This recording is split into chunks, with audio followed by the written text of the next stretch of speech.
Assalamualaikum warahmatullahi wabarakatuh, rekan unsia semuanya. Kesempatan malam hari ini kita akan membahas mengenai tugas UAS untuk mata kuliah Teori Informasi di semester genap tahun 2024, yaitu memberikan ulasan tentang paper atau jurnal tentang teori informasi. Saya Faujan Askuri dari IT 601.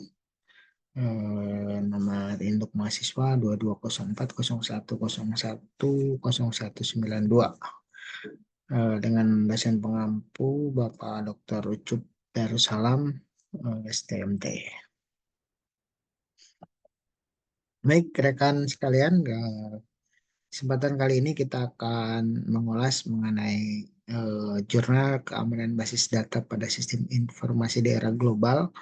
Ini diambil dari jurnal transformasi, yaitu Jurnal Informasi dan Pengembangan Iptek volume 12, 2 Desember 2016 dari STEMIC Bina Patria.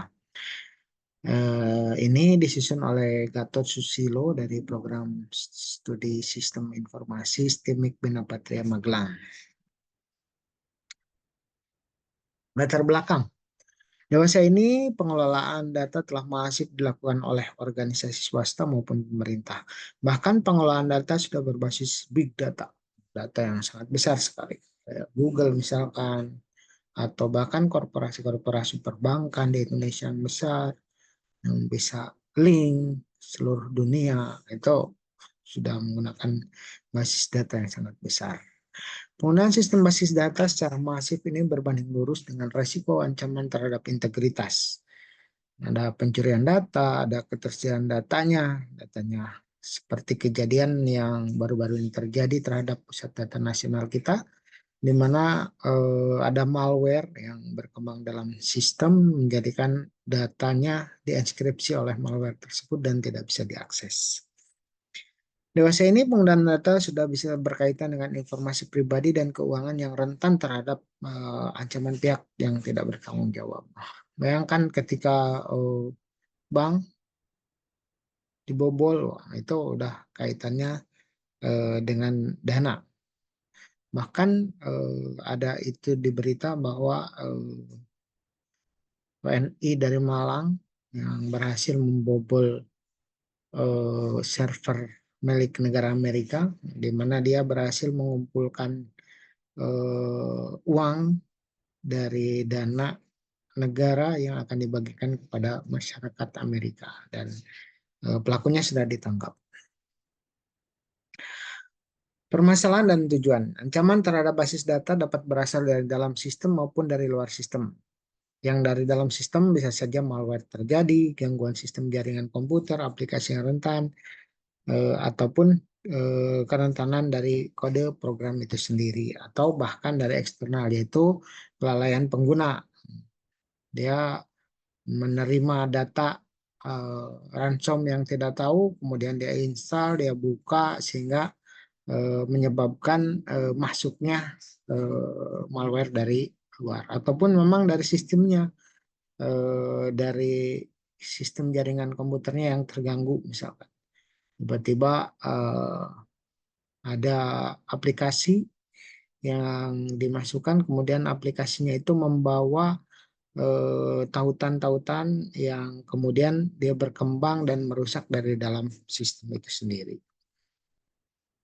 Nah, permasalahan dan tujuan. Tujuannya adalah mampu menganalisa faktor risiko keamanan dan melakukan penanganan dalam kasus insiden. Nah, di mana kalau misalkan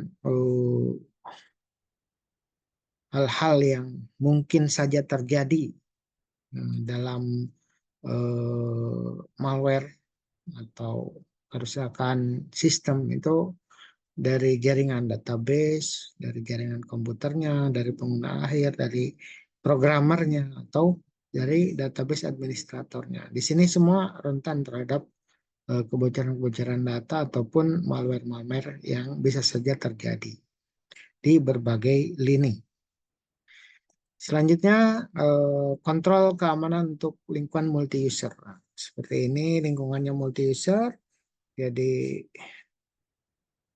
digunakan oleh beberapa orang dari mana saja gitu. Maka hal-hal yang harus dilakukan adalah autorisasi, yaitu accessibility, accessibility resources. Jadi dari semua basis data yang dimiliki, yang dikuasai itu, tidak semua orang yang boleh untuk mengakses gitu. Jadi setiap orang mempunyai autorisasi, mempunyai kewenangan levelnya masing-masing. Kemudian ada kontrol, yaitu role pekerjaan.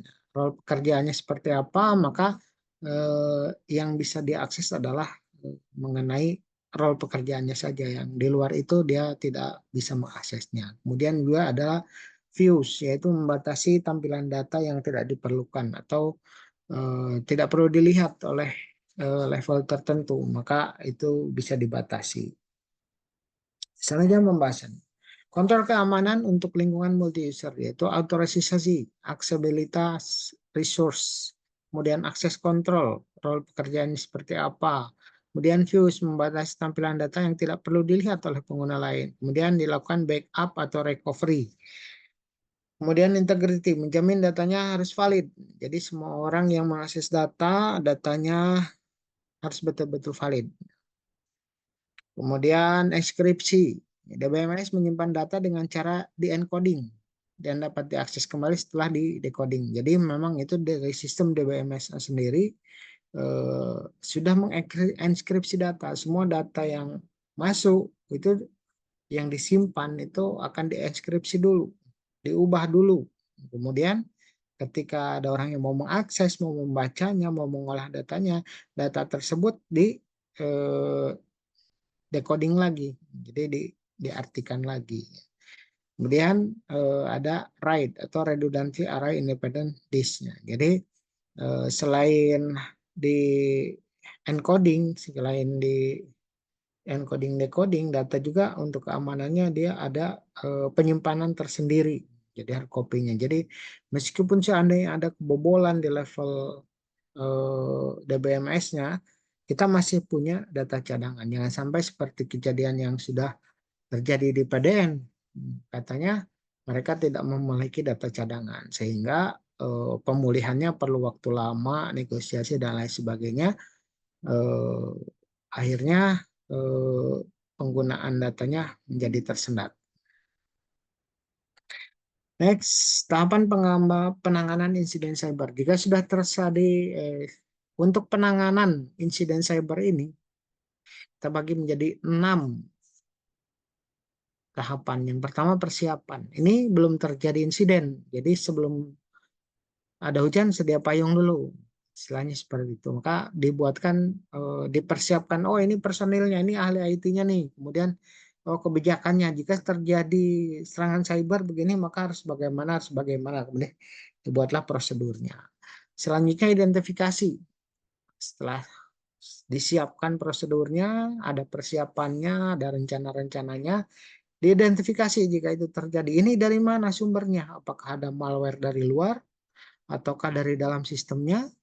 Kemudian setelah diselidiki dan diketahui, oh ternyata ini sudah dari luar tapi sudah masuk ke dalam, maka dilakukan containment, yaitu pencegahan kerusakan lebih lanjut. Jadi di area situ diblok atau dihapus area situ semuanya sekalian, sehingga virusnya itu tidak menyebar kemana-mana.